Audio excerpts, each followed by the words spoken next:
Video games! Real rapid fire here. On the car ride to the wedding, I decided to bring my Game Boy Color, which every couple of years I pull out and, play something with. A couple of years ago, a friend and I decided to sit down, start with a fresh game of Pokemon. I was playing Pokemon Blue, he's playing Pokemon Red, and we're like, let's see how far we can get in 5 hours and then just battle. And we did that, and I kind of read up on some strategies. He didn't, so unfortunately I kicked his ass. But that was kind of fun, and yeah, I still have such a nostalgic feeling for Game Boy, and I'm so glad I still have all my old games. So I brought the Game Boy in the trip and I played like 5 minutes of all these different games. I played Jurassic Park, I played The Lost World, I played Star Wars The Empire Strikes Back, I played the Power Rangers game, I played Super Mario Brothers, and then finally what I ended up settling on playing for most of the trip was Zelda, Link's Awakening. This was the first Game Boy game I ever had, I guess maybe the first real video game I ever had. I remember when my dad and I first were playing it on a bigger Game Boy. This was on a Game Boy Color, but on like the original, big bulky Game Boy, it took us like an hour to get out of the first room because, you keep trying to go outside and the guy in the room is like, don't go outside, there's monsters, and you need to talk to him and he gives you a shield. But I remember being like, this is a really hard game, and my dad was like, yeah, it is a really hard game. Happy Father's Day, by the way.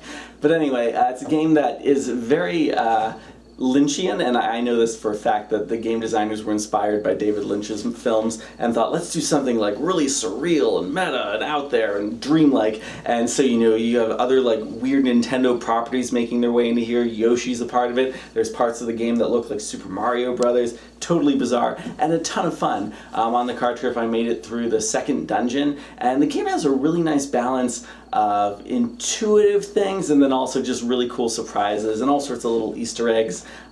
Sprinkle the mysterious powder on the zappy guy and he starts talking like a Jamaican. Why not? And the music is so much fun. So anyway, Zelda, 5 stars, Constance 5. All the other games, none of them really held on to my attention for very long, so they all get 3 stars or whatever. Pokemon Pinball, by the way, that's a really fun game, especially because of the Rumble Pack. I did play that for like 25 minutes, and I really like, there's a complexity to that pinball game that I don't think you find in most other pinball games. I just wish that it wasn't so common for a ball to come down in such a way where it's almost impossible for you to stop it from going down the middle. There's my Game Boy stuff. The new game this week that was kind of an exciting experience was ARK Survival Evolved, I think is the tagline. This is a game that is still in like an alpha release. Liz got it, and then through Steam and the wonderful things that Steam lets you do, we're able to share the game. And so she played it a little bit before me, and then I played it for really just one night this week, but it gave me a good sense of the game. This is a game that has elements that feel kind of like Minecraft, like it's a survival thing where there's night and day, you need to eat and, stay cool, stay warm, all those kinds of things. And there's crafting and all that through all these different materials you get. And then, yeah, there's dinosaurs, so, very fitting right after Jurassic World. So this is a game that, again, I didn't play for that long, but I'm fascinated by the fact that you have food, your food can spoil, you can build a house, other people can burn down your house, you can create a map, but it's hard to mark where you are on the map, and all these things change from server to server, and the graphics are beautiful, but they're kind of laggy. My computer, which is fairly, great GTX 970 graphics card, still kind of struggles with some aspects of the game, but when things are running well, they look gorgeous. But anyway, I guess all I want to say is that the game seems to be updating very quickly. The people making the game seem to be listening to the advice and critiques and patching everything really fast. I do wish that it was easier to stay to one room, because the weird thing right now is there's all these different servers you go into and you create one new character for each server, or because it's like each server is a world, and so if you're building something in that world it stays there, and so it's kind of tough to bring a character to world or whatever. So I didn't die or anything while I was playing. I think the game does a pretty good job of getting you up and going pretty quick. You build like a hatchet and a pick and you're mining things, and you start by like punching trees, which feels kind of Minecrafty, and that can be used to burn firewood or build your house. But anyway, I guess all I want to say, because I haven't played a lot of games like this, that I think it's fun and it captures a survival wilderness element very well, and the dinosaurs are all really cool. So I look forward to playing more of it and seeing how the game continues to evolve over the alpha pre-release phase. So for now, I'm going to give it 4 stars with a confidence of 2. ARK Survival Evolved. I played another 20 minutes of Tomb Raider, which I hadn't really touched for a while. This is the the most recent one, I think, that's on PC, the one that came out like 2 years ago. Kind of the big reboot where everyone was like, Tomb Raider's good again.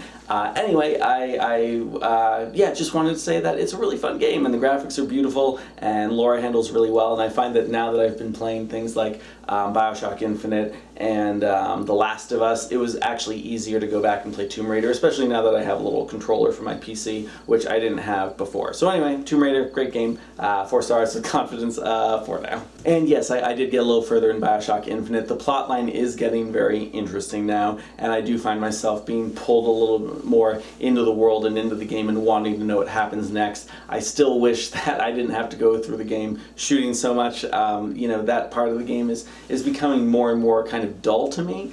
You know, I enjoy sniping for some reason. That always is a fun experience for me, but all the close quarters combat stuff, if I just have like 50 guys running at me, you know, I could do without that. Anyway, Bioshock Infinite, still cool. 4 stars with a confidence of 3. Lastly, I just want to say that there was E3 this week, and a few things that caught my attention there. Uncharted, I think if I end up getting a PlayStation 4, Uncharted looks fantastic. I really like the one called like Lost Horizon, which is another dinosaur kind of game, like a survival dinosaur kind of game, but the dinosaurs are like robots because it's this post-apocalyptic future where, you know, it's like way after society and you're like a primitive species, but it's after like robots have, you know, been able to grow and populate and evolve on their own. So that's kind of a cool concept. And Star Wars Battlefront, which I actually had on my PSP and then lost it. I lost like an entire UMD case of a bunch of my PSP games, which makes me very sad. But I played, you know, a little bit of Star Wars Battlefront 2 on there. I thought it was a really cool game,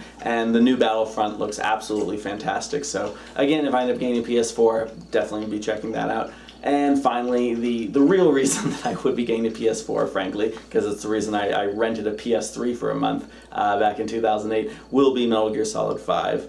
The game looks so much fun. The open world quality, the humor, the way the missions are set up, the base building, the Fultoning system, it really is kind of the best elements of Peace Walker and Metal Gear Solid 4, and what seems like a much cleaner storyline than I think what Metal Gear Solid 4 had, you know, all pushed into one. And say what you will about the Metal Gear Solid storylines, the gameplay has always been fantastic. It's been fun and consistent and always building upon what's happened in the past. So each game has been more fun and interesting and exciting and pushing the boundaries more than the game before. So I really can't wait for this.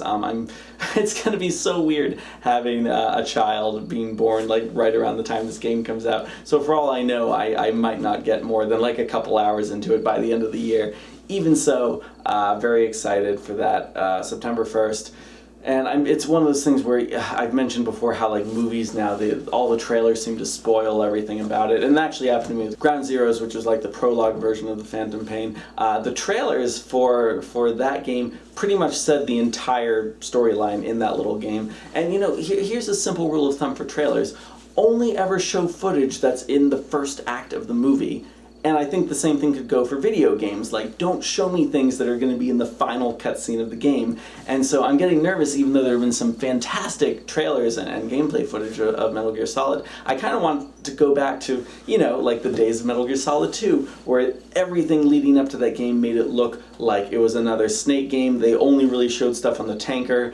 And then you get there, and then, of course, there's the big surprise that you're playing as Raiden, and there's a whole other chapter that you hadn't seen in any of the trailers before. And some people, you know, were upset that they were playing as Raiden, but that's beside the point. The cool thing is that it was a surprise. It was the trailers got me really excited about the game, but here's something new that I didn't expect. So anyway, just a very long way of saying that I really hope that I'm going to be surprised by some of the elements of Phantom Pain, and the trailers and the gameplay and all that haven't already covered all the best parts of it. But this game looks so cool, I'll probably be giving it 5 stars. We'll see.